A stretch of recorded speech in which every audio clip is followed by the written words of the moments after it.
మన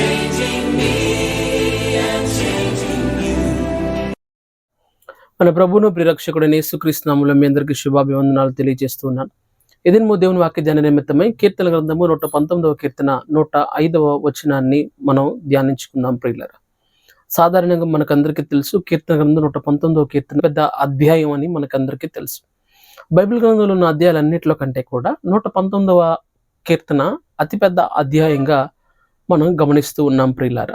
అయితే ఈ అతిపెద్ద అధ్యాయంలో ఎక్కువగా కూడా 8 వచనాలు కలిపి ఒక స్టాంజాగా లేదా ఒక క్రమంగా మనం గమనిస్తున్నాం. ఈ 8 వచనాలకు పైగా ఒక హీబ్రూ ఆల్ఫాబెట్ రాయబడి ఉంది.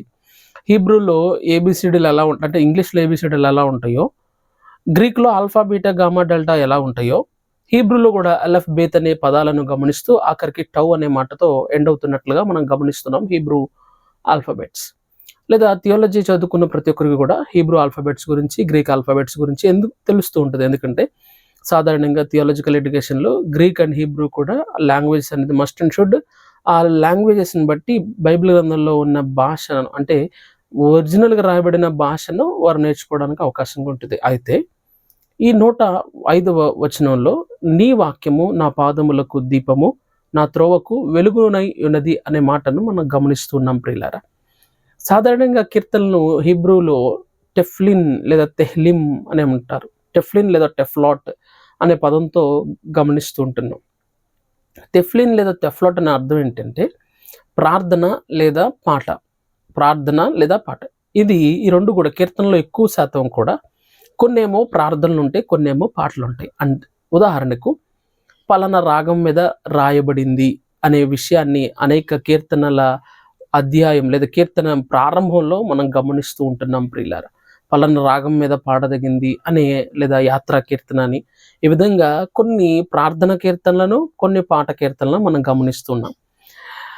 చాలామంది బైబిల్ పండితుల అభిప్రాయం ఏంటంటే 119వ కీర్తన ఎవరు రచించారంటే అనానిమస్, అంటే ఎవరు రాశారో తెలియదు. అయితే బాణీని బట్టి అంటే పదాల యొక్క కూర్పును బట్టి కానీ, పదాలలో ఉన్న వివరణలను బట్టి కానీ చరిత్రను ఇన్కల్కులేట్ చేయగలిగినట్లయితే, అంటే చరిత్రను అనుసంధానం చేయగలిగినట్లయితే బహుశా ఎజ్రా నెహెమ్యా కాలంలో ఈ యొక్క 119వ కీర్తన రాయబడి ఉండొచ్చు. అంత మాత్రమే కాదు, నెహెమ్యా ఈ యొక్క ఎజ్రా నెహెమ్యా ఈ యొక్క కాలంలో రాయబడి ఉంటే ఎజ్రా వీటన్నిటిని కూడా రూపొందించి ఉండొచ్చు లేదా రాసి ఉండవచ్చు అనేది అభిప్రాయం. ఎందుకంటే నీ న్యాయ విధులను, నీ కట్టడలను, ఈ విధంగా అనేక సందర్భాల్లో ఆ ధర్మశాస్త్రం గురించి ఎక్కువగా మాటలు ఉన్నాయి కనుక, నీ ధర్మశాస్త్రం నాకు ఎంతో ప్రియములు, అవి నాకు ఎంతగానో ఆనందాన్ని ఇస్తున్నాయి, విశేషముగా వృద్ధుల కంటే విశేష జ్ఞానమును నాకు అనుగ్రహిస్తున్నాయి, ఈ విధంగా అనేక వచనాలు, అనేక మాటలు ఉన్నాయి కనుక బహుశా ఎజ్రా రాసుంటాడు. ఎందుకనంటే ఎజ్రా దేవుని యొక్క యాజకుడుగాను లేదా ధర్మశాస్త్రాన్ని చదివి వినిపించే బాధ్యతను ఎజ్రా కలిగి ఉన్నట్లుగా మనం గమనిస్తున్నాం. ఓకే, ఎనీహౌ ఎవరు రాసినప్పటికీ లేఖన భాగంలో ఉన్న వాక్యం ఏమిటి అని అంటే, నీ వాక్యము నా పాదములకు దీపము, నా త్రోవకు వెలుగు. పాదములకు దీపము, దీపము లేకుండా మనం నడవలేం ప్రియులారా. రాత్రి సమయంలో దీపం లేకుండా మనం నడవలేం, వెలుగు లేకుండా మనం నడవలేం. కనుక ఇక్కడ కీర్తనాకారుని యొక్క అనుభవం ఏంటంటే, నా ప్రయాణానికి, నా అడుగులకు, నా యొక్క ప్రయత్నాలకు, నా యొక్క ప్రతి విధమైన ముందు చూపుకు ఆధారం ఏంటి అని అంటే నీ మాటలే.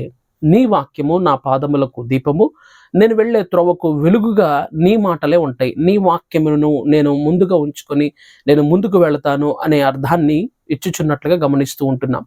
చాలామంది చీకటి కార్యాలు చేస్తూ ఉంటారు, చాలామంది చీకటి సంబంధులుగా ఉంటూ ఉంటారు, చాలామంది చీకటి క్రియలను కలిగి చీకట్లో నడుచు జనులుగా ఉంటున్నారు. వారి జీవితాలన్నీ కూడా చీకటిగాను, వారి హృదయం అంతా కూడా చీకటిమయంగాను ఉంటుంది. ఏమాత్రం కూడా నిస్సందేహంగా సందేహం లేకుండా వారి జీవితాలు చీకటిలోనే ఉంటాయి అనే విషయాన్ని మనందరం కూడా గుర్తింపవలసిన వారమై ఉన్నాం ప్రియులారా. ప్రియ సహోదరుడా, ప్రియ సహోదరి, వాక్యం వింటున్న నీ జీవితాల్లో, నీ ప్రవర్తనకు, నీ యొక్క అడుగులకు, నీ యొక్క నీ యొక్క అడుగు జాడలకు, నీ యొక్క నడతకు ఆధారం దేవుని వాక్యమేనా, లేదా నీ సొంత నిర్ణయాలతో నువ్వు ముందుకు వెళుతూ ఉన్నావా?